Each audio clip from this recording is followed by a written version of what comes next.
الحمدللہ رب العالمین والصلاة والسلام علی سید المرسلین وعلی آلہ واصحابہ اجمعین اما بعد فاعوذ باللہ من الشیطان الرجیم بسم اللہ الرحمن الرحیم۔ آج آپ جانتے ہیں کہ جو ہمارا ٹاپک ہے وہ ہے حور اور قرآن۔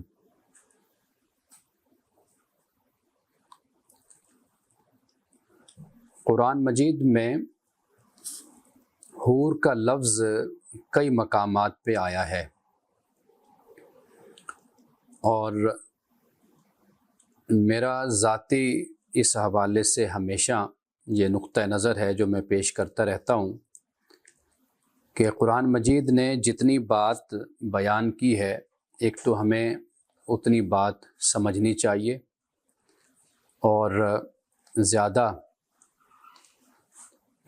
روایات کی طرف اور خاص طور پر جو ثقہ اور مستند نہیں ہیں ان کو بیان کرنے سے ہمیں پرہیز کرنا چاہیے۔ آپ دیکھتے ہیں کہ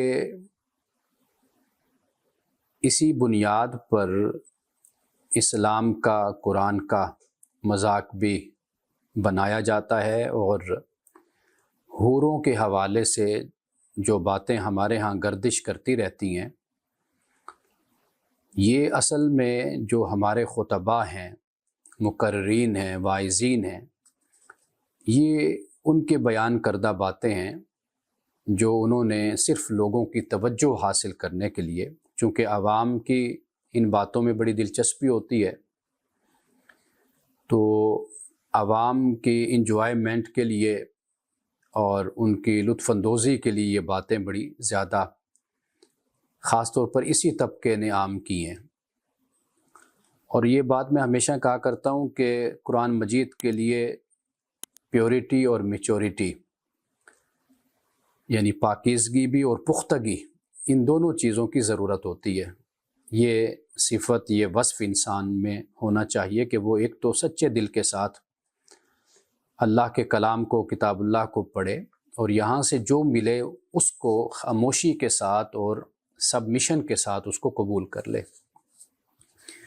لیکن بڑا افسوس ہوتا ہے کہ ہم خود ہی یہ موقع دیتے ہیں دوسرے لوگوں کو کہ وہ ایسے موضوعات کے ذریعے سے اسلام کی تعلیمات کا مذاق اڑائیں اور تمسخر اور تضحیک کے انداز میں ان باتوں کو بیان کریں، تو ایک بڑا ہی عجیب سا تأثر قائم ہوتا ہے اس طرح۔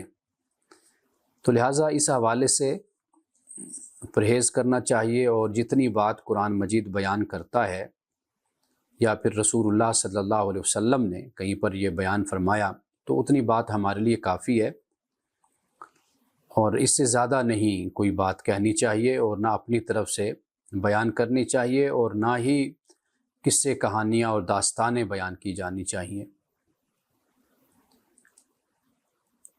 اس وقت میرے سامنے میں ترتیب کے ساتھ، یعنی قرآن مجید میں جہاں پر حوروں کا ذکر ہے اور غلمان کا، ولدان کا ذکر ہے، ان کا ذکر میں کرتا جاؤں گا ترتیب کے ساتھ۔ یعنی اس وقت جو مقام میرے سامنے ہے یہ سورۃ الصافات ہے، اور جہاں پہ ذکر ہے وہ آیت ہے 48 اور 49۔ تو لیکن چونکہ نعمتوں میں سے ایک نعمت یہ ہے، تو لہٰذا میں اللہ سبحانہ و تعالیٰ نے جن لوگوں کو اپنی نعمتوں کے لیے چنا ہے، منتخب کیا ہے، میں وہاں سے ان آیات کی تلاوت کرتا ہوں۔ تو اسی ترتیب کے ساتھ ہم آخر تک جائیں گے جہاں تک اسے بیان کیا گیا ہے۔ فرمایا کہ الا عباد اللہ المخلصین، کہ جو اللہ کے چنے ہوئے بندے ہیں، فرمایا اولئک لہم رزق معلوم، کہ یہ وہ لوگ ہیں کہ ان کے لیے رزق معلوم ہے۔ فواکہ، میوے ہیں، پھل ہیں، وہم مکرمون، اور یہ نہایت عزت سے ہوں گے۔ فی جنات النعیم، کہاں پہ جنت، کہاں پہ عزت کے ساتھ ہوں گے؟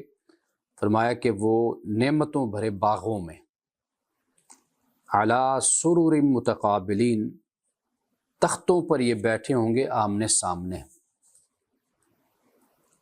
آمنے سامنے تختوں پر یہ بیٹھے ہوں گے۔ یطاف علیہم بکأس من معین، اور ان کے پاس ایسا پیالہ لایا جائے گا جو بکأس من معین، صاف شفاف قسم کی شراب سے وہ بھرا ہوا ہوگا، مشروب سے یا بہتی ہوئی شراب سے بھرا جائے گا۔ بیضاء لذۃ للشاربین، اور پھر یہ صاف شفاف پینے والوں کے لیے یہ لذت اس میں ہوگی۔ لا فیہا غول، اس میں نقصان نہیں ہوگا، یعنی ضرر نہیں ہوگا۔ ولا ہم عنہا ینزفون، اور نہ اس سے عقل خراب ہوگی، یعنی متوالے ہوں گے، وہ بھی نہیں ہوگا۔ یعنی جیسے دنیا کی شراب پیتے ہیں تو اس سے عقل خراب ہوتی ہے، انسان متوالا ہو جاتا ہے یا نشے میں ہوتا ہے، تو یہ یہاں پر یعنی جو جنت کا مشروب ہوگا وہاں پہ ایسا معاملہ نہیں ہوگا۔ وَعِندَهُمْ قَاصِرَاتُ الطَّرْفِ عِین، اور ان کے پاس نیچی نگاہ والی، بڑی آنکھوں والی عورتیں ہوں گی۔ عورت کا ترجمہ نہ کریں، یہ بھی کہہ سکتے ہیں کہ ان کے پاس نیچی نگاہ والی، بڑی آنکھوں والی ہوں گی۔ اب یہاں پر جو قاصرات کا لفظ ہے، یہ اس لفظ کو ہم سمجھتے ہیں، اصل جو قاصرات، قصر آپ جانتے ہیں کہ روکنا، کاٹنا، تو نماز قصر جیسے ہوتی ہے۔ اب اس سے مراد کیا ہے؟ اس سے مراد یہ کہ اپنی نگاہوں پہ اختیار کے باوجود، یعنی انسان کی اپنی نگاہوں کا پہ اختیار ہوتا ہے، جدھر چاہے وہ اپنی نگاہیں گھماتا پھرے، تو یہ اس کو اختیار ہے۔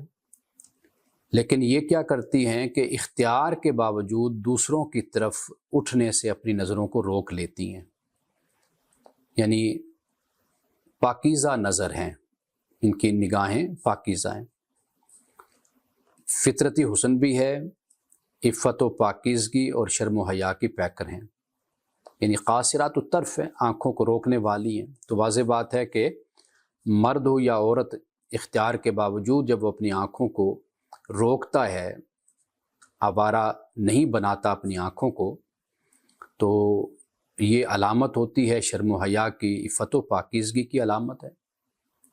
ایک تو یہ معنی اس کا کیا جاتا ہے۔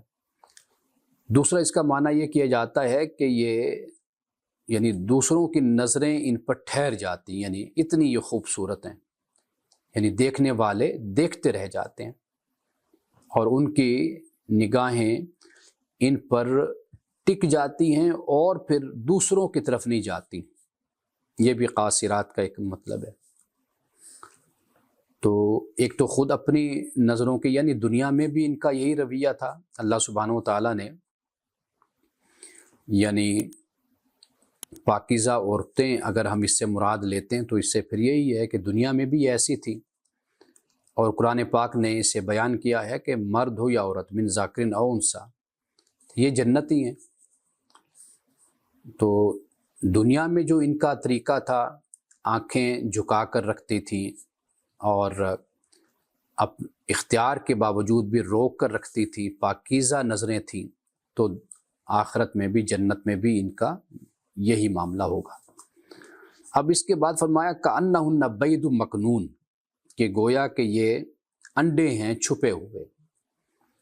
اب بید سے مراد یعنی جو سفیدی ہوتی ہے، اور سفیدی وہ جو جسے کہتے ہیں کہ جس میں زردی مائلز، یعنی بالکل ایک تو چونے کی طرح، وہ نہیں۔ انڈے سے تشبیہ دی تو گویا کہ عرب میں صفرا کہا جاتا تھا، یعنی اگر شاعر اپنی محبوبہ کا حسن بیان کرتا تو صفرا سے کہتا، یعنی جس میں زرد رنگ ہو، یعنی یہ حسن کی ایک علامت تھی۔ تو یہاں پر بید مکنون سے مراد یعنی کہ انڈا کہ جو چھپا ہوا۔ اور پھر انڈے سے تشبیہ دی تو تین باتیں یاد رکھیے۔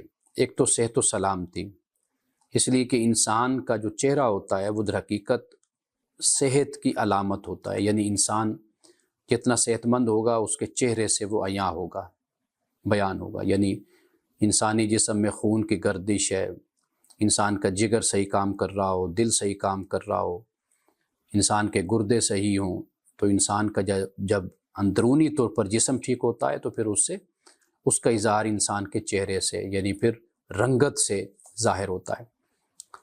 تو ایک تو انڈے سے تشبیہ یعنی صحت و سلامتی کی وجہ سے بھی ہے، حفاظت کی وجہ سے بھی، اوپر اس کے خول ہوتا ہے وہ اندر محفوظ ہوتا ہے، اور پھر اس سے مراد یہ ہے کہ رنگ کا صاف شفاف ہونا بھی۔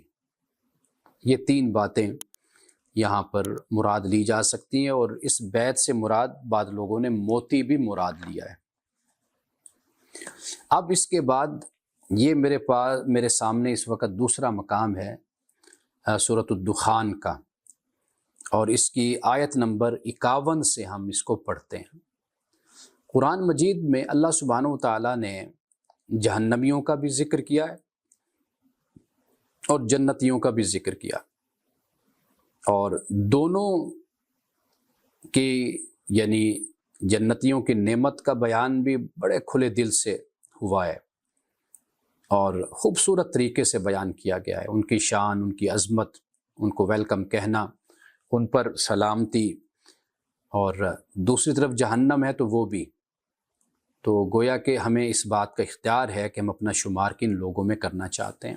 ابھی دنیا ہے، ابھی اللہ نے موقع دیا ہوا ہے، زندگی ہے، تو ہم اللہ کی نعمتوں کے حقدار بن سکتے ہیں۔ تو دونوں چیزیں، لوگ اکثر اعتراض اس پر کرتے ہیں کہ جی جہنم میں اتنی سزائیں بیان کی گئی ہیں، یا اللہ کی طرف سے اتنا سخت اس کا بدلہ بیان کیا گیا ہے، تو واضح بات ہے کہ آپ کے پاس، میرے پاس، سب کے پاس مہلت ہے، تو ہمیں پناہ مانگنی چاہیے جہنم سے، اور اپنے کردار کو، اخلاق کو اس طرح بنانا چاہیے کہ ہم اللہ کی جنت کے حقدار ٹھہریں۔ تو باقی جو جہنم میں جو کچھ بیان کیا گیا، یہ در حقیقت وہ لوگ کہ جو پیغمبر موجود ہے وہی اتر رہی ہے، حق واضح ہے، اس کے باوجود بھی وہ ہٹ دھرمی اور ضد اور سرکشی کی وجہ سے حق کو قبول نہیں کرتے، تو ایسے لوگوں کی سزا تو جتنی بھی ہو وہ کم ہوتی ہے، کہ انسان کو زندگی میں ایک موقع ملتا ہے کامیابی کا، کامرانی کا، وہ اس کو ضائع کرتا ہے۔ تو اس لیے جنت میں بھی بڑی نعمتیں اللہ تعالیٰ نے بیان کی ہیں، تو ہم یہاں سے پڑھتے ہیں آیت نمبر 51 سے۔ فرمایا ان المتقین فی مقام امین، بے شک خدا سے ڈرنے والے امن کی جگہ میں ہوں گے، فی جنات وعیون، باغوں اور چشموں میں ہوں گے، یلبسون من سندس و استبرق متقابلین، باریک ریشم اور دبیز ریشم کے لباس پہنے ہوئے آمنے سامنے بیٹھے ہوں گے، یعنی باریک ریشم اور موٹا ریشم، کذالک، یہ اسی طرح ہے۔ آگے فرمایا وزوجناہم بحور عین، اور ہم ان کا جوڑا بنا دیں گے، کن کے ساتھ؟ حور عین کے ساتھ، یدعون فیہا بکل فاکہۃ آمنین، اور پھر وہ اس میں طلب کریں گے، یدعون مانگیں گے، ہر قسم کے میوے نہایت اطمینان سے، یعنی مانگنے میں ایک ہوتا ہے کہ انسان کو یہ ڈر ہونا کہ بھئی سامنے سے انکار ہو جائے گا، تو پھر اتنا اطمینان نہیں ہوتا۔ جیسے بچہ اپنی ماں سے مانگتا ہے تو کئی دفعہ ماں جھڑک بھی دیتی ہے، تو پھر مانگنے سے پہلے بچہ سوچتا ہے مانگوں یا نہ مانگوں، 2-3 دفعہ مانگ چکا ہوتا ہے، لے چکا ہوتا ہے چیز، لیکن جب وہ تیسری چوتھی دفعہ مانگتا ہے تو ذرا جھجک کر اور ڈر کر مانگتا ہے۔ تو لیکن خدا کی اس جنت میں کوئی ڈر نہیں ہوگا، اطمینان کے ساتھ وہ ہر میوہ مانگیں گے، ہر قسم کا۔ لا یذوقون فیہا الموت الا الموتۃ الاولی، وہاں وہ موت کو نہیں چکھیں گے مگر وہ موت جو پہلے آ چکی ہے، بس۔ یعنی اس دنیا میں جب ہم اپنی طبعی زندگی پا کر، عمر پا کر جب جاتے ہیں تو وہ ایک موت ہم پر آئی، تو فرمایا اس کے بعد پھر جنت میں موت نہیں ہوگی۔ وَوَقَاهُمْ عَذَابَ الْجَحِيمِ، یعنی موت کو موت آ جائے گی، آپ یوں کہہ لیجیے۔ اور اللہ نے ان کو جہنم کے عذاب سے بچا لیا، فضلا من ربک، یہ تیرے رب کے فضل سے ہوگا، یہی بڑی کامیابی ہے۔ اب ایک دو لفظ استعمال ہوئے، حور اور عین، اور ایک زوجناہم۔ تو سب سے پہلے تو میں زوجناہم کی بات کر لیتا ہوں کہ زوجنا کا یہاں پر جو مطلب ہے نا کہ وہ ہے باہم ساتھی اور رفیق بنا دینا، کمپینین بنا دینا، یہ اصل اس کا معنی ہو، یعنی رفاقت ہوگی جنت میں۔ اگر شادی کی اور نکاح کی بات ہو نا تو پھر زوجنا حورا عینا ہوتا نا، کہ ہم ان کا نکاح کر دیں گے حور عین کے ساتھ، لیکن یہاں پر اللہ سبحانہ و تعالیٰ، امام راغب اصفہانی نے اسی معنی کو بیان کیا ہے کہ باہم ساتھی اور رفیق اور رفاقت۔ دنیا کا معاملہ اور آخرت کا معاملہ یہ مختلف معاملہ ہے۔ وہاں پر کوئی نسل نہیں بڑھانی، کوئی آبادی میں اضافہ نہیں کرنا، یہاں پر انسان کے جذبات، احساسات دوسرے ہیں، جنت میں انسان کا معاملہ مختلف ہوگا۔ اور جب ہم حور عین کا لفظ بول کر اس سے بیویاں جب مراد لیتے ہیں یا عورتیں مراد دنیا کی، یعنی تو اس سے بڑی یعنی معانی میں پھر بڑی مشکل پیدا ہوتی ہے۔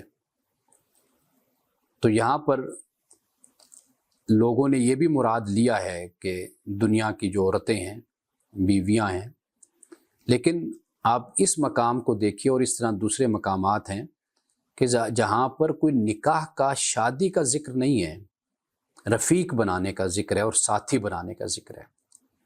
یہاں کی خواہشات جس طرح ہم سوچتے ہیں اور وہاں پر یہ صورتحال نہیں ہوگی، وہاں پر صورتحال اس سے مختلف ہوگی۔ تو اللہ نے جو یہاں پر جو اسلوب بیان کیا وہ ہے کہ زوجناہم بحور عین، با کے ساتھ بیان کیا، تو اس سے مراد کیا ہے؟ باہم ساتھی اور رفیق۔ اب یہ جو حور عین کا لفظ ہے، حور کا جو معنی لیکسیکون میں بھی بیان کیا گیا وہ ہے کہ پیور اور کلین انٹلیکٹ، یعنی پاکیزہ اور صاف عقل۔ یعنی حور سے مراد وہ لوگ ہیں کہ جن کی عقل پاکیزہ اور شفاف ہو، نہ فریب کار۔ اور اس سے مراد کیا ہے کہ جنت میں رہنے والے جو رفقا ہیں، کمپینینز ہیں، ظاہری اور باطنی حسن و جمال کے وہ مالک ہوں گے، اس سے یہ مراد ہے۔ یعنی یہ حور کا معنی میں نے بیان کیا ہے کہ بھئی جیسے میں نے بتایا کہ پیور اینڈ کلین انٹلیکٹ، پاکیزہ اور صاف عقل، گویا کہ ظاہری حسن بھی ہوگا، باطنی حسن بھی ہوگا اور عقلی حسن بھی ہوگا۔ اور جب عین کا لفظ بولا جاتا ہے تو اس سے مراد یعنی آنکھیں ہیں، عین، بڑی بڑی آنکھوں والیاں، یہ ترجمہ کیا جاتا ہے، یا والے، اس لیے کہ حور اور عین یہ مرد اور مذکر مؤنث دونوں کے لیے استعمال ہوتا ہے، مذکر اور مؤنث کے لیے۔ لیکن زیادہ جو رجحان ہوتا ہے، واضح بات ہے کہ کہتے ہیں کہ بھئی مرد کو اللہ نے ضرورت، عورت کے لیے ضرورت بنایا، لیکن عورت کو اللہ نے مرد کے لیے نعمت بنایا ہے۔ یہ فرق ہے دونوں کی تخلیق میں۔ تو جب ہم یہ کہتے ہیں کہ عین، حور عین، ان سے دونوں مراد ہو سکتے ہیں، یعنی حسن و جمال مرد کا بھی ہے اور حسن و جمال عورت کا بھی ہے، خوبصورت مرد بھی ہیں، خوبصورت عورتیں بھی ہیں، لیکن عورتوں کی طرف زیادہ اس کا رجحان اس لیے جاتا ہے کہ بننا، سنورنا، خوبصورت لگنا، خوبصورت بننا، یہ عورتوں کی ایک طبی مزاج ہوتا ہے، ایک ان کی فطری ایک ضرورت ہے، اس طرف ان کا رجحان بھی زیادہ ہوتا ہے۔ مرد کا کام یعنی مرد ستائش کرتا ہے، تعریف کرتا ہے۔ تو یہاں پر اس لیے پھر حور عین کا ترجمہ ہمارے ہاں آنکھوں، بڑی بڑی آنکھوں والیاں، یہ لیا گیا۔ اب انسان کی جو شخصیت ہے اس میں جو خوبصورت ترین چیز ہوتی ہے نا، وہ اس کا چہرہ ہوتا ہے، اور پھر چہرے میں جو خوبصورت ترین چیز ہوتی ہے وہ آنکھیں ہوتی ہیں۔ پہلے انسان کی شخصیت میں چہرہ، اور پھر چہرے پہ انسان کی آنکھیں۔ تو یہاں پر حور عین سے مراد یہی ہے کہ یہ جو ظاہری حسن و جمال کے مالک ہیں ان میں کیا ہے ان میں یہ ہے کہ ان کی جو آنکھیں ہیں وہ خوبصورت ہیں، چہرہ ان کا خوبصورت ہے۔ تو یہاں پر اسی بات کو اللہ سبحانہ و تعالیٰ میں جو نعمتیں بیان کر رہا ہے ان میں یہ بھی ساتھ بیان کی ہے۔ اور یہ جو ہے نا کہ رفاقت، ساتھی اور رفیق بنانا، یہ بڑا ایک اہم معاملہ ہوتا ہے، اس لیے کہ بہت سے لوگ دنیا میں اسی بات کے لیے ترستے ہیں۔ یعنی دنیا کا جو معاملہ ہے وہ بالکل مختلف ہوتا ہے۔ کبھی ایسا ہوتا ہے کہ انسان علم میں بہت بڑا ہے لیکن اس کی بیوی اس طرح نہیں ہے۔ کبھی ایسا ہوتا ہے کہ انسان کی بیوی ہے، شادی جس سے ہوئی وہ خوبصورت ہے، مرد خوبصورت نہیں ہوتا۔ کبھی ہم خیال بھی نہیں ہوتے، ہم فکر بھی نہیں ہوتے، اور جو شاعرانہ طبیعت پاتے ہیں وہ اگر اپنی بیوی کو شعر سنا دیں تو انہیں سامنے سے ڈانٹ پڑتی ہے۔ تو یہ مزاج کا فرق بھی ہوتا ہے، لیکن جنت میں ایسا معاملہ نہیں ہوگا۔ وہاں پر زوجناہم بحور عین ہے، وہاں پہ رفاقت اور جو رفیق اور ساتھی ہوگا وہ ہم خیال ہم فکر ہوگا، یعنی اس میں کوئی بعد نہیں ہوگا دونوں میں۔ اب اس کے بعد سورۃ الطور ہے، چونکہ حور کا ذکر بھی ہے اور غلمان کا بھی ذکر ہے۔ ولدان جیسے میں نے کہا، غلمان جمع غلام کی، اور غلام سے مراد نوجوان بچہ مراد لیا جاتا ہے۔ غلاماً زکیہ کہ جو حضرت خضر نے قتل کیا تھا بچے کو، تو وہاں پر یہ لفظ استعمال ہوئے کہ نوجوان بچہ۔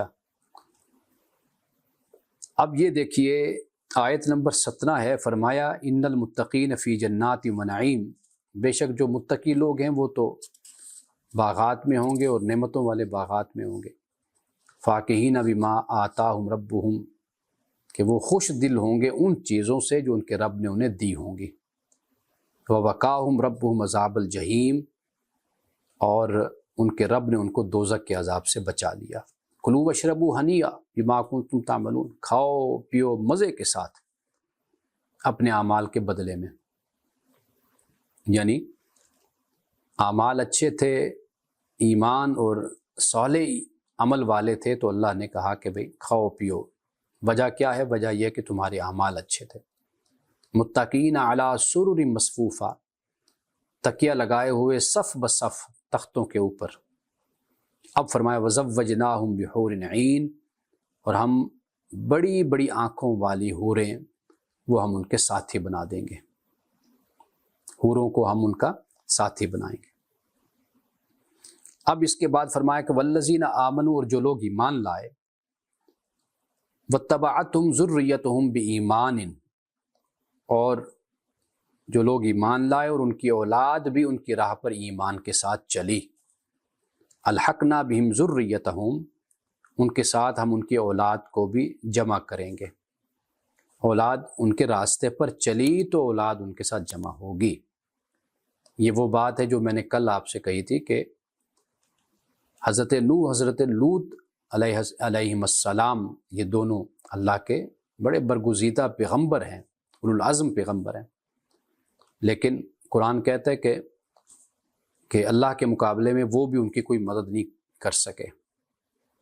تو یہاں پر بھی دیکھیے کہ اللہ پاک یہ فرماتا ہے کہ ایمان لانے والے یعنی جو پہلے ہیں، پھر اس کے بعد ان کی ذریت بھی ان کے راستے پر چلی ہے، پھر اللہ کہتا ہے کہ ہم ان کو جمع کر دیں گے۔ یہ نہیں ہے کہ ذریت چلی نہیں ہے۔ فخلف من بعدہم خلف اضاعوا الصلاۃ واتبعوا الشہوات فسوف یلقون غیا۔ سورۃ مریم میں اللہ نے پیغمبروں کا ذکر کرنے کے بعد پھر یہ کہا کہ بعد میں جو آنے والے تھے، یعنی جیسے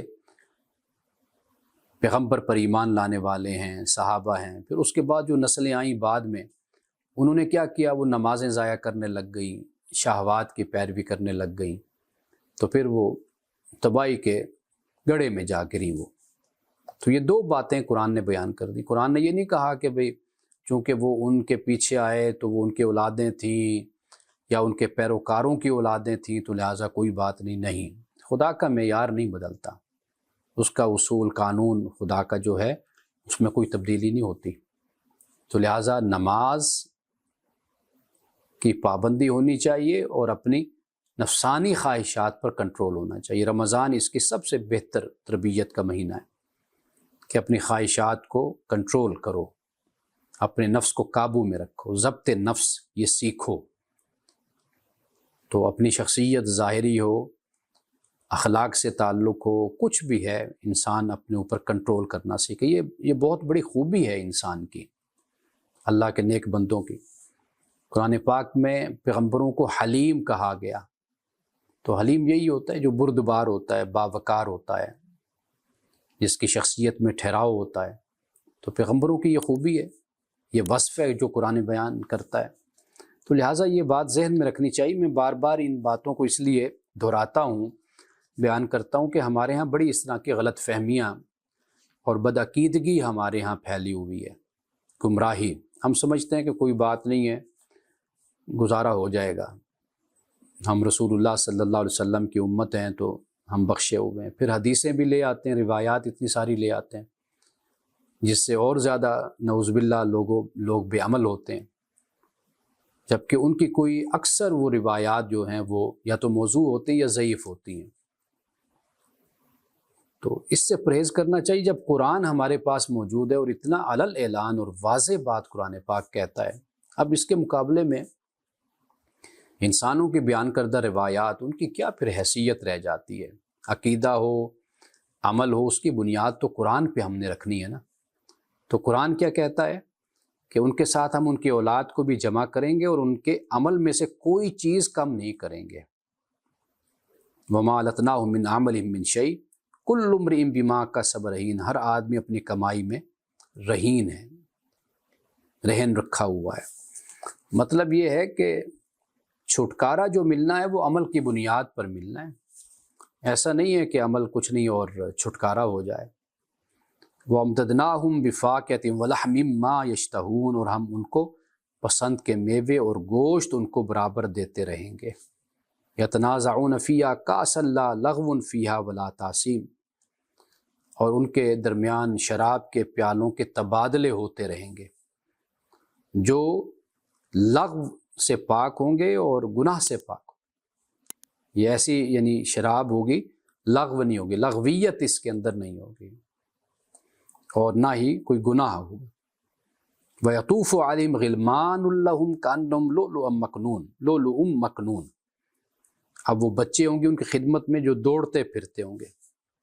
یہاں پر غلمان کہہ دیا، ایک جگہ پر مخلدون کا لفظ بھی، یعنی ہمیشہ وہ بچے نوجوان وہ رہیں گے، خوبصورت نوجوان۔ تو یہاں پر اور وہ کیسے ہوں گے؟ فرمایا کأنہم لؤلؤ مکنون، تو وہ ایسے ہوں گے جیسے حفاظت سے رکھے ہوئے موتی، چھپے ہوئے موتی، ایسے خوبصورت ہوں گے وہ۔ یعنی یہ جنت ہے خدا کی کہ جہاں پہ خوبصورتی، حسن، جمال اپنے کمال پہ ہوگا۔ اور وَأَقْبَلَ بَعْضُهُمْ عَلَىٰ بَعْضٍ يَتَسَاءَلُونَ، وہ ایک دوسرے کی طرف متوجہ ہو کر بات بھی کرتے رہیں گے۔ کیا کہیں گے؟ قَالُوا إِنَّا كُنَّا قَبْلُ فِي أَهْلِنَا مُشْفِقِينَ، کہ کہیں گے کہ ہم اس سے پہلے اپنے گھر والوں میں ڈرتے رہتے تھے۔ فَمَنَّ اللَّهُ عَلَيْنَا وَوَقَانَا عَذَابَ السَّمُومِ، تو اللہ نے ہم پر احسان فرمایا اور ہم کو لو کے عذاب سے بچا لیا۔ اب گھر والوں سے ڈرتے کیوں تھے؟ کہ بھئی ایمان لے آئے ہیں تو اب گھر والے ماریں گے، پیٹیں گے، تو یہ حالت۔ لیکن اللہ نے پھر ان کو جنت ان کے لیے بنائی اور ان کو عذاب سموم سے اللہ نے ان کو محفوظ رکھا۔ اِنَّا كُنَّا مِن قَبْلُ نَدْعُوهُ، ہم اس سے پہلے اسی کو پکارتے تھے۔ اِنَّهُ هُوَ الْبَرُّ الرَّحِيمُ، بے شک وہ نیک سلوک والا مہربان ہے، بر ہے وہ۔ اب اس کے بعد سورۃ الرحمن میرے سامنے ہے اور اس کا آغاز ہم یہاں سے کرتے ہیں کہ اللہ اکبر،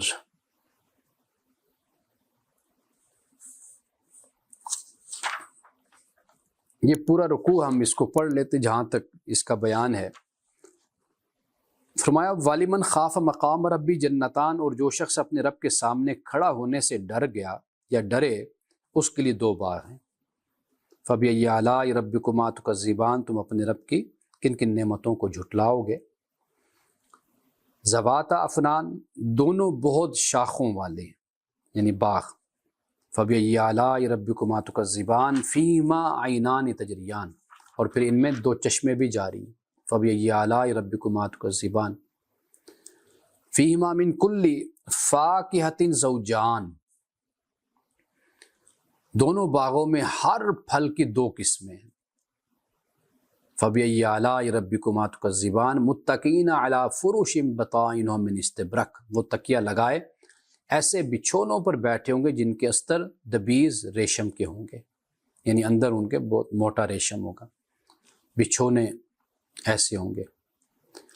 اور پھر آگے فرمایا کہ وجن الجنتان دان، اور پھل ان باغوں کا جھک رہا ہوگا، یعنی ایسے پھل ہوں گے پکے ہوئے کہ وہ ٹہنیاں ان کی جھکی ہوں گی، یا تو اس سے مراد یہ ہے کہ ان کو کسی چیز کے لینے میں کوئی دقت نہیں ہوگی، دوری کا احساس نہیں ہوگا۔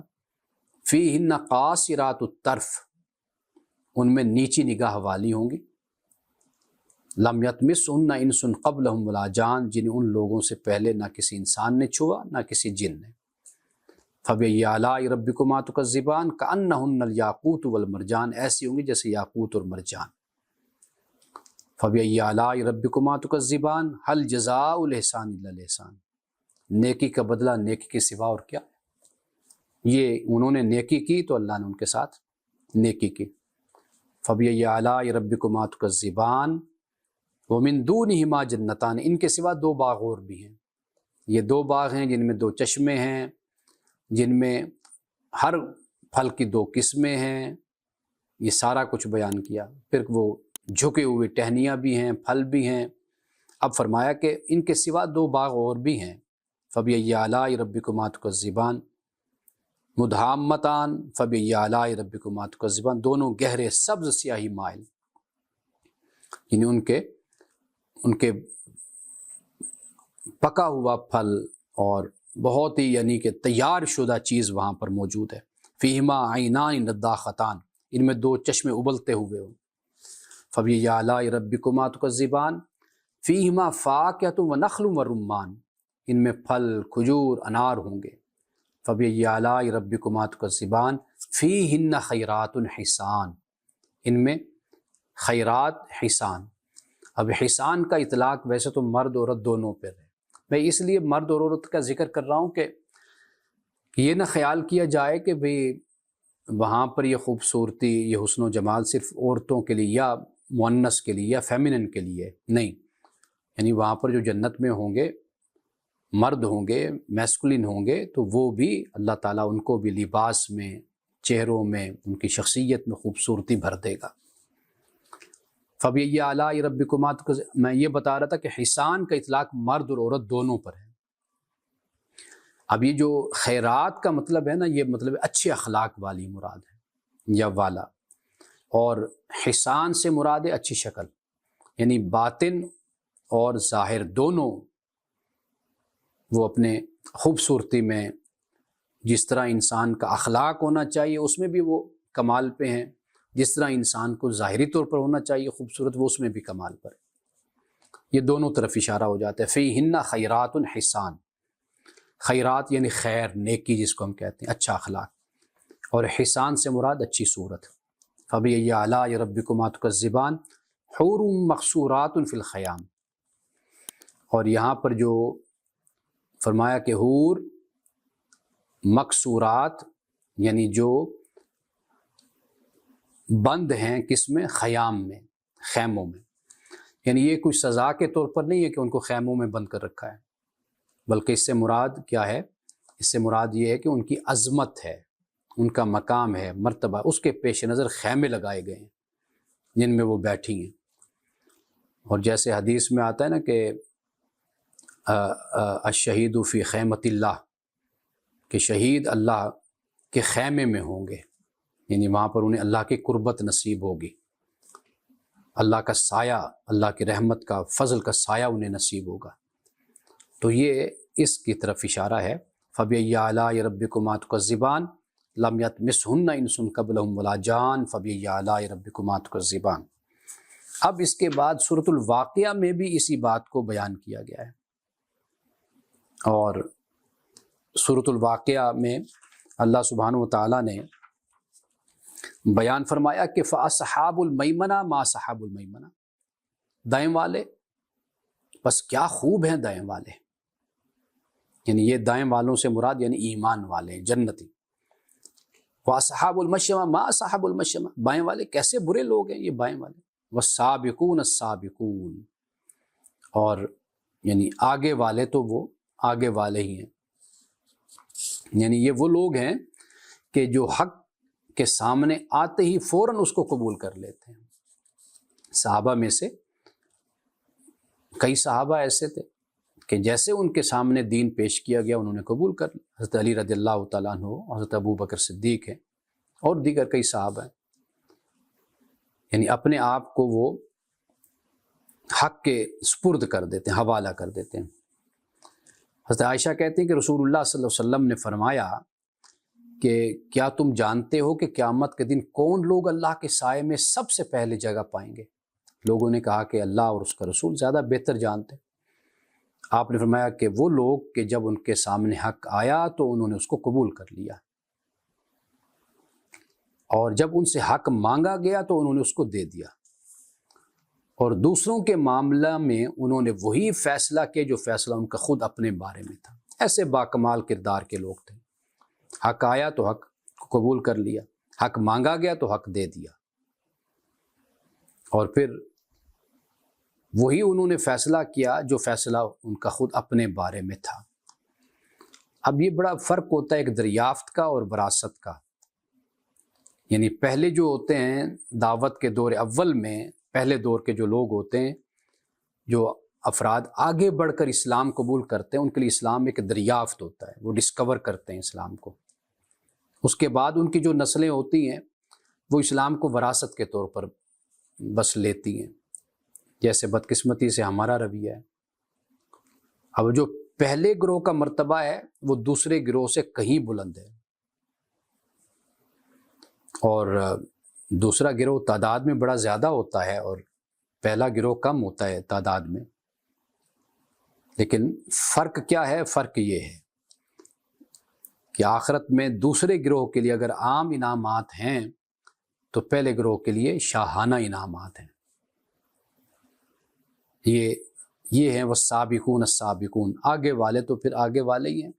اولئک المقربون، یہ مقرب ہیں، فی جنات النعیم، نعمت کے باغوں میں۔ سلۃ من الاولین، ان کی بڑی تعداد اگلوں میں سے ہوگی، اور وقلیل من الآخرین، اور تھوڑے پچھلوں میں سے ہوں گے۔ وہ خوش قسمت لوگ ہوں گے جو بعد والے تو ہوں گے لیکن وہ ان میں سے ہوں گے، یعنی ان کا ایمان اور ان کا عمل اتنا پختہ اور مضبوط ہوگا۔ علی سرر موضونہ، موضونہ جڑاؤ والے جو تخت ہوں گے ان پر ہوں گے، متکئین علیہا متقابلین، تکیہ لگائے آمنے سامنے بیٹھے ہوں گے۔ یطوف علیہم ولدان مخلدون، ان کے آس پاس ہمیشہ رہنے والے بچے وہ وہاں پر ہوں گے۔ بڑھاپا تو نہیں ہے جنت میں، جیسے ہم نے ابھی بات کی کہ موت کو ہی موت آ جائے گی، تو پھر کہاں پر بڑھاپا ہوگا؟ بِأَكْوَابٍ وَأَبَارِيكَ، آپ خورے اور کوزے لیے ہوئے، اور وَكَأْسٍ مِّن مَّعِين، اور پیالہ صاف شراب کا، یعنی یہ پھر رہے ہوں گے۔ یطوف علیہم ولدان مخلدون، ہمیشہ بچے رہنے والے یہ ان کے آس پاس طواف کر رہے ہوں گے۔ طاف یطوف یعنی طواف بھی اسی سے یہ گھومتے پھر رہے ہوں گے۔ وہ جیسے شادیوں میں آپ دیکھتے ہیں کہ وہ ویٹرز جو ان سے ہوتے ہیں وہ چکر لگا رہے ہوتے ہیں، کبھی ادھر کبھی ادھر۔ لا یصدعون عنہا ولا ینزفون، تو اس سے نہ درد سر ہوگا اور نہ عقل میں فطور آئے گا، یعنی یہ ایسی شراب ہوگی۔ وفاکہۃ مما یتخیرون، اور میوے کے جو چاہیں چن لیں۔ ولحم طیر مما یشتہون، اور پرندوں کا گوشت جو ان کو مرغوب ہو۔ وحور عین، اور بڑی آنکھوں والی حوریں۔ کامثال اللؤلؤ المکنون، جیسے موتی کے دانے، موتی اپنے غلاف کے اندر جیسے بند۔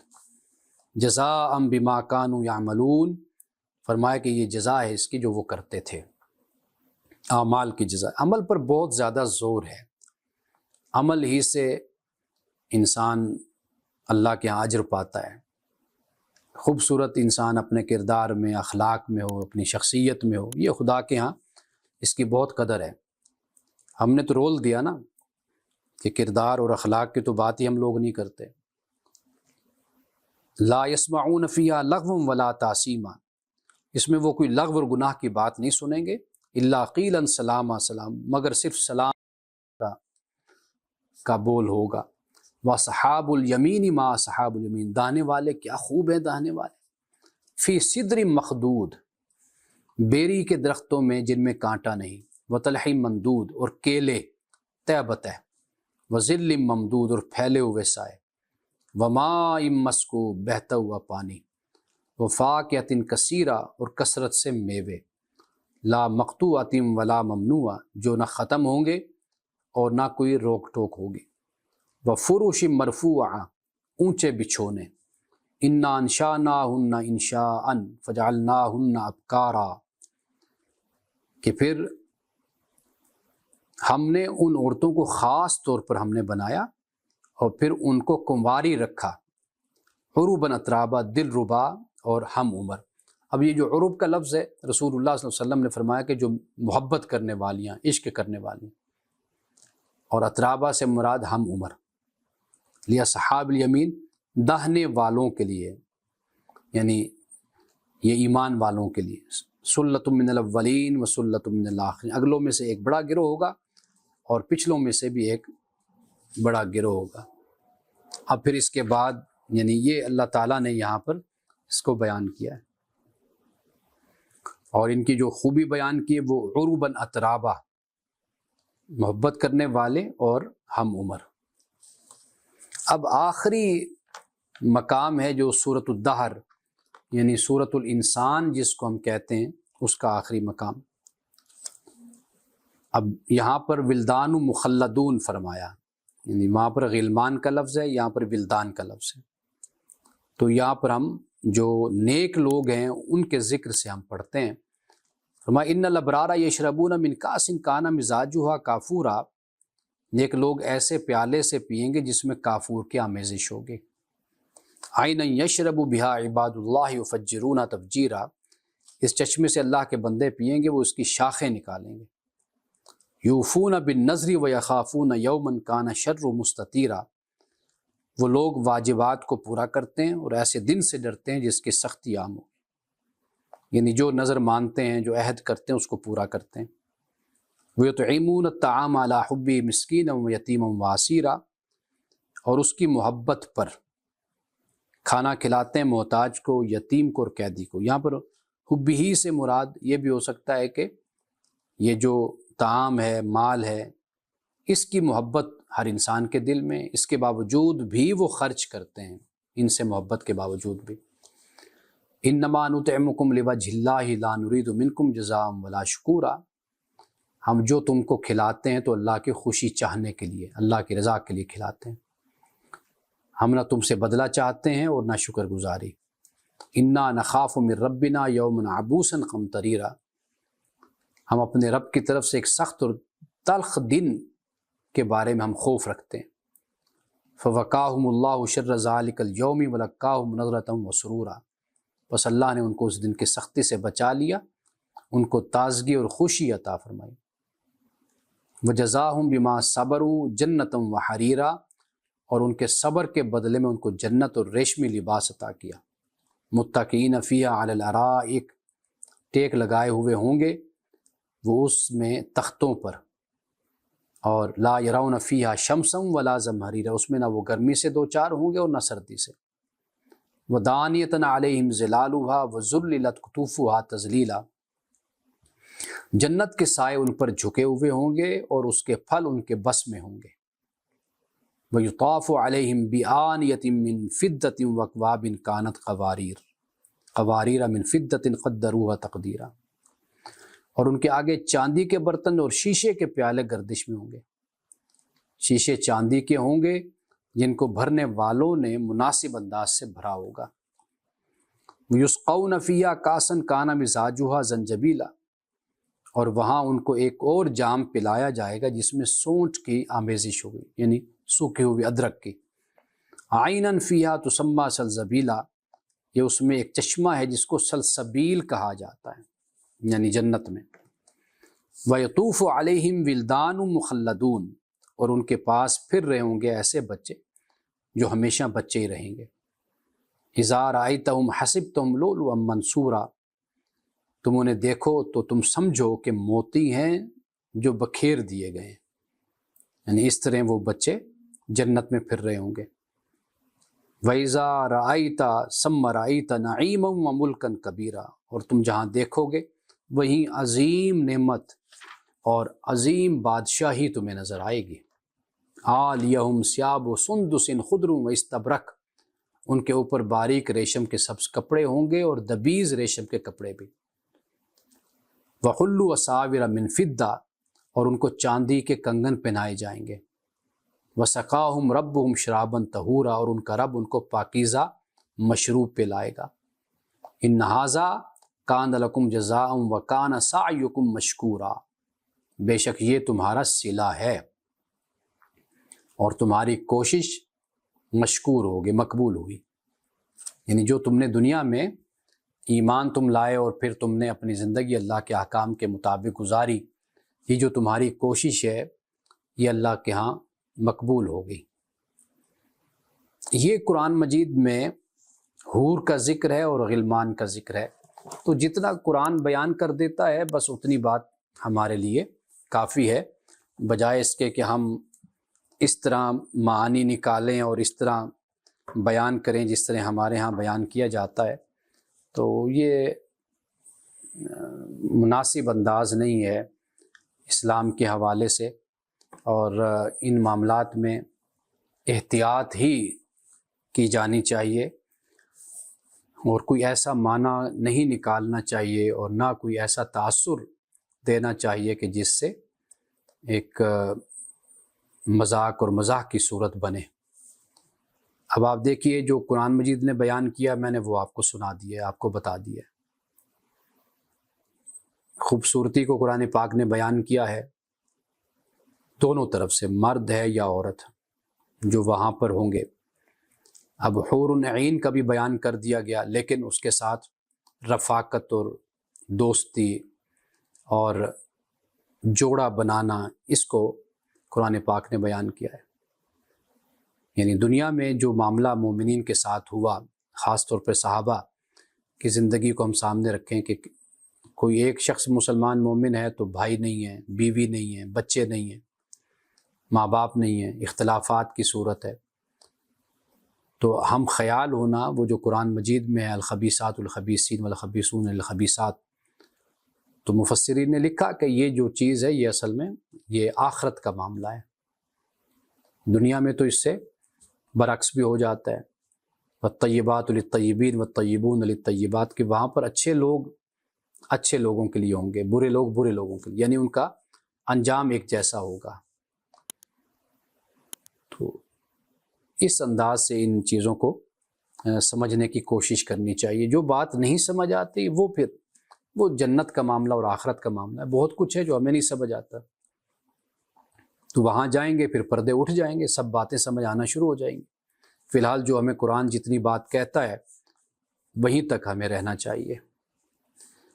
کل ایک دو حدیثیں رہ گئی تھیں، میں دو حدیثیں چھوڑ کر آگے چلا گیا تھا، چونکہ جو کل بات ایک موضوع ہمارا شروع ہوا تھا حدیث کے حوالے سے، تو میں نے چاہا کہ اسی سلسلے میں دو حدیثیں میں آپ کو آگے جا کر وہ سنا دوں۔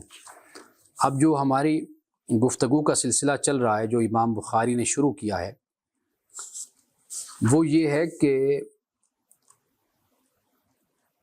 لباس کے حوالے سے، جو میں نے کل یہ بیان کیا تھا کہ رسول اللہ صلی اللہ علیہ وسلم کا جو لباس ہے جبہ ہے، اس کے بارے میں آتا ہے حضرت عائشہ، حضرت اسما، یعنی بیماروں کو وہ پانی بھگو کر اس جبے کا وہ پلاتی تھی، اللہ تعالیٰ شفا دیتا تھا۔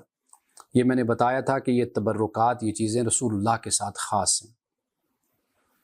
اب جو صورتحال ہے، تبرکات جو ہمیں جگہ جگہ ملتے ہیں، ان میں سے اکثر تبرکات نہیں ہیں۔ میں نے اس کی وجوہات بھی بیان کی تھی کہ بہت کچھ ایسے تبرکات کے جو جنگوں کے دوران معلوم نہیں کہاں گئے، فتوحات کے دوران کئی تبرکات، اکثر تبرکات تو ایسے خود صحابہ نے وصیت کی کہ مرتے وقت یہ ہمارے ساتھ دفن کیا جائے، یعنی بطور کفن کے کرتا ہے، جیسے ٹوپی ہے، یا کوئی بھی رسول اللہ صلی اللہ علیہ وسلم کا تبرک ہے، وہ اکثر تو صحابہ اپنے ساتھ ہی قبر میں لے گئے۔ اگر کوئی ہے تو وہ پھر میں نے بتایا کہ بہت کم اس کا چانس ہے۔ اور یہ بھی میں نے گزارش کی تھی کہ رسول اللہ صلی اللہ علیہ وسلم سے منسوب کوئی چیز بھی ہے، خواب ہے، کوئی تبرک ہے، اس کے بارے میں بہت ہی محتاط ہمیں ہونا چاہیے، اس لیے کہ اس سے دنیا میں بڑی عزت بن جاتی ہے بندے کی، لیکن آخرت تباہ ہو جاتی ہے۔ خوابوں کے ذریعے سے، زیارات کے ذریعے سے کہ جی میں نے خواب میں آپ صلی اللہ علیہ وسلم کی زیارت کی، بھی وہ زیارت صحابہ یقین کے ساتھ اگر خواب میں دیکھتے ہیں تو یقین سے کہیں گے کہ ہاں یہ رسول اللہ صلی اللہ علیہ وسلم ہے۔ ہمیں نفس اگر دھوکہ دے، نفس کہے، اور ہم اٹھیں اور رسول اللہ صلی اللہ علیہ وسلم کی طرف منسوب کر دیں اس شخصیت کو جو ہمیں خواب میں ملی، تو اس بارے میں ہمیں نہیں یقین، اور ہمیں یہ اس بات کا دعویٰ بھی نہیں کرنا چاہیے۔ تو ان مسائل کو اس انداز سے ہمیں دیکھنا چاہیے۔ اگر یہ سوچ ہوتی تو یہ اتنی بڑی بڑی کتابیں وجود میں نہ آتی جو خوابوں کی بنیاد پر آئی ہیں، اور بڑے بڑے دعوے نہ وجود میں آتے کہ بھئی بیداری کی حالت میں نے دیکھا، وہ کہتے ہیں خواب میں نے دیکھا۔ تو نہ ایسے دعوے کرنے چاہیے، اور جو خواب ہیں جو اپنا نفس، اپنا باطن یہ کہتا ہے کہ جی یہ رسول اللہ صلی اللہ علیہ وسلم کو میں نے دیکھا، اس طرح کی باتیں بیان ہی نہیں کرنی چاہیے۔ ان باتوں سے احتیاط کرنی چاہیے، پرہیز کرنا چاہیے۔ یہ آپ صلی اللہ علیہ وسلم کی ذات اقدس سے منسوب کوئی بات کرنا، یہ بہت ہی خطرناک ثابت ہو سکتی ہے یہ معاملہ انسان کے ساتھ، مسلمان کے ساتھ۔ اب یہ حضرت عبداللہ ابن عمر سے روایت ہے کہ سیدنا عمر نے موٹے ریشم کا ایک جبہ فروخت ہوتے دیکھا، تو وہ نبی اکرم صلی اللہ علیہ وسلم کی خدمت میں لے آئے اور عرض کی، اللہ کے رسول آپ یہ جبہ خرید لیں اور جمعہ کے دن اور ملاقاتی وفود کی آمد کے موقع پر زیب تن فرما لیا کریں۔ آپ نے فرمایا کہ یہ تو صرف وہ پہنتے جن کا آخرت میں کوئی حصہ نہیں ہوتا۔ یعنی اس سے مراد کیا ہے کہ حالات کئی مرتبہ ایسے ہوتے ہیں کہ انسان سادہ لباس پہننا اس کو ترجیح دیتا ہے۔ مثال کے طور پر آس پاس کے ماحول میں اگر غربا رہتے ہیں جن کو ایک وقت کا کھانا میسر نہیں ہے، مشکلات ہیں، تو وہاں پر پھر بڑی بڑی گاڑیاں لے کر نہیں پھرا جاتا، بڑے بڑے گھر نہیں بنائے جاتے، مہنگی ترین گھڑیاں اور مہنگی ترین جوتے نہیں پھر پہنے جاتے، اس بارے میں احتیاط کی جاتی ہے۔ رسول اللہ صلی اللہ علیہ وسلم نے اسی بات کو بیان فرمایا۔ یعنی یہاں پر جو یہ ہے نا کہ یہ تو صرف وہ پہنتے جن کا آخرت میں کوئی حصہ نہیں ہوتا، یہ ایک تنبیہ کے طور پر کہ بھئی جیسے مدینہ کے حالات ہیں اور اصحاب صفہ ہیں، رسول اللہ فرماتے ہیں اطعموا الطعام، کھانا کھلاؤ، یعنی اس وقت یہ صورتحال ہے، تو پھر وہاں پر یہ نہیں ہے کہ گھر کے اعلیٰ مہنگے قسم کے پردے لٹکا دیے جائیں اور پیسے لگا دیے جائیں، تو پھر ان باتوں میں احتیاط کی جاتی ہے۔ تو مثال کے طور پر جیسے فلسطین کا معاملہ ہے اس وقت آپ کے سامنے ہے، اب وہاں پہ اگر کوئی شخص رہتا ہے، پیسے والا ہے، تو ان حالات میں وہ وہاں پر مہنگے مہنگے کپڑے اور مہنگے مہنگے جوتے پہن کے پھر رہا ہو اور اپنے گھر کو بڑا اس نے عالیشان بنایا ہوا ہو، تو یہ چیزیں معیوب سمجھی جاتی ہیں پھر۔